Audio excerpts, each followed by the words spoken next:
This is Finance Arcana. And today, on episode 4 of the Forbidden History series, we're breaking down how the Knights Templar invented banking, the secret empire behind the Crusades, and trust me, this story is wild. Huge stakes, insane twists, and a truth about global money that almost nobody talks about. Let's jump straight in. What if I told you the founders of international banking weren't kings or merchants, but warrior monks sworn to poverty? Here's the forbidden claim. The Knights Templar built the first global financial network on Earth. Centuries before modern banking, they created systems that looked like wire transfers, checks, credit guarantees, offshore vaults, and cross-border settlements long before these concepts had names. Here's the shock data. A pilgrim in Paris could deposit gold with the Templars, travel 3,000 kilometers through bandit-infested territory, and withdraw the same value in Jerusalem using a coded paper note. No gold carried, no risk. No king offered this. Only the Templars. Their network handled royal treasuries, merchant wealth, land revenues, and even international debt. At their peak, they influenced more money than most European kingdoms. And then overnight, they were destroyed by the most powerful king in Europe. Not because they were guilty of crimes, but because he owed them so much money, he couldn't repay it. So here's the mystery box question driving this episode. How did a small religious brotherhood turn into the world's first multinational bank? And how did that empire become so powerful that a king risked everything to erase it? The story begins in 1095, when Europe is violent, poor, and fragmented. Travel is dangerous.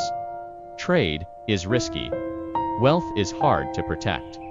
When Pope Urban II launches the First Crusade, thousands travel to Jerusalem carrying everything they own: gold, silver, land deeds. Bandits stalk the roads. Kings offer no protection. In 1119, a small group of knights forms the Knights Templar to defend pilgrims. Soon, they discover a far bigger need: financial security. They create a revolutionary system: deposit wealth in Europe, withdraw it safely in the Holy Land. Their honesty becomes legendary. Their network grows rapidly. Commanderies appear across France, Italy, Spain, Portugal, and the Middle East, fortresses that double as secure vaults. By the mid-1100s, nobles, merchants, and even monarchs trust the Templars more than their own treasuries. The stakes rise. The Templars aren't just warriors.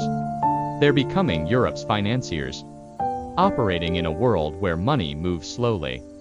Trust is scarce, and losing your wealth on the road can mean losing everything. As the Crusades intensify, the Templars expand into the most sophisticated financial network Europe has ever seen. They build 1,000+ commanderies, create armored convoys, develop coded accounting systems, and invent early versions of checks and secure transfers. Their reputation becomes their currency. The first domino falls when kings begin borrowing heavily.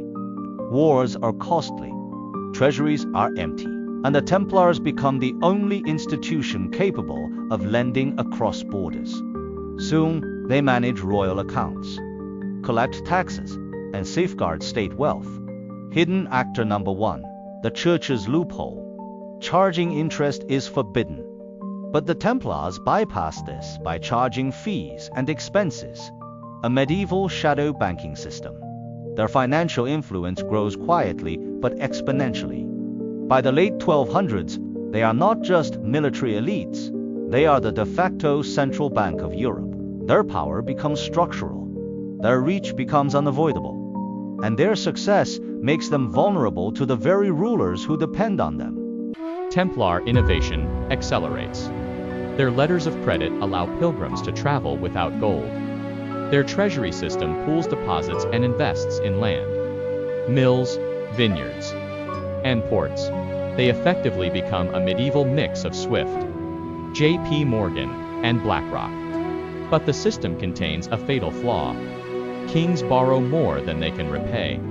Enter King Philip IV of France. Brilliant, ruthless, and drowning in debt to the Templars. His treasury is collapsing. His wars have drained the kingdom. He cannot repay what he owes. He sees only one escape: destroy the Templar financial machine. Philip launches a coordinated propaganda campaign, accusing the Templars of heresy. The accusations are fabricated, but politically effective. He pressures the Pope, manipulates public opinion, and prepares a sweeping move that will shock Europe. The Templars, confident in their reputation, do not see the trap closing around them. On Friday, October 13th, 1307, Philip strikes. His soldiers raid every Templar commandery in France. Thousands are arrested, treasure rooms are seized, records disappear. Leaders are tortured until they confess to crimes they never committed. Philip wipes out the Templars to erase his debts, a medieval state-level default through violence. Europe is stunned. A financial system that once underpinned international trade collapses overnight. The panic spreads. Merchants lose credit lines. Pilgrims lose access to deposits. Kings lose treasury management. Trade stalls. Confidence collapses. Unexpected winners emerge. The Hospitallers inherit some assets. Italian merchant banks, especially the Medici, fill the financial vacuum. Secular monarchies gain financial independence. The destruction of the Templars becomes the birth of modern European banking. The Templars vanish, but their ideas survive. Their innovations evolve into Renaissance banking, accounting advances, credit networks, treasury outsourcing, sovereign lending, and early central banks. Their financial DNA shapes Europe for centuries. Here's the forgotten lesson.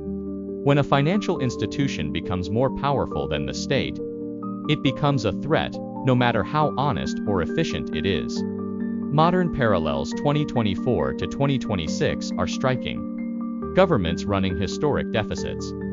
Central banks absorbing huge liabilities. Private credit funds rivaling banks. Shadow banking growing faster than regulation. Political pressure rising on financial institutions. Trust becoming the scarcest currency of all. Today's investors face a similar structural risk. When the state needs your capital, you are essential. When the state owes you too much, you are expendable. The Templars fell, not because they failed, but because they succeeded too much. The rise and fall of the Knights Templar pose a timeless question. If money is built on trust, what happens when trust competes with power? Their story shows that financial empires don't collapse from incompetence. They collapse when they become politically inconvenient. The Templars pioneered the systems we now take for granted. But their power outgrew their protection.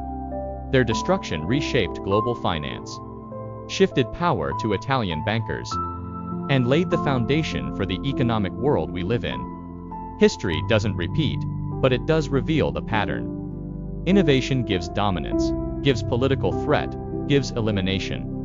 And that pattern is whispering again in today's markets.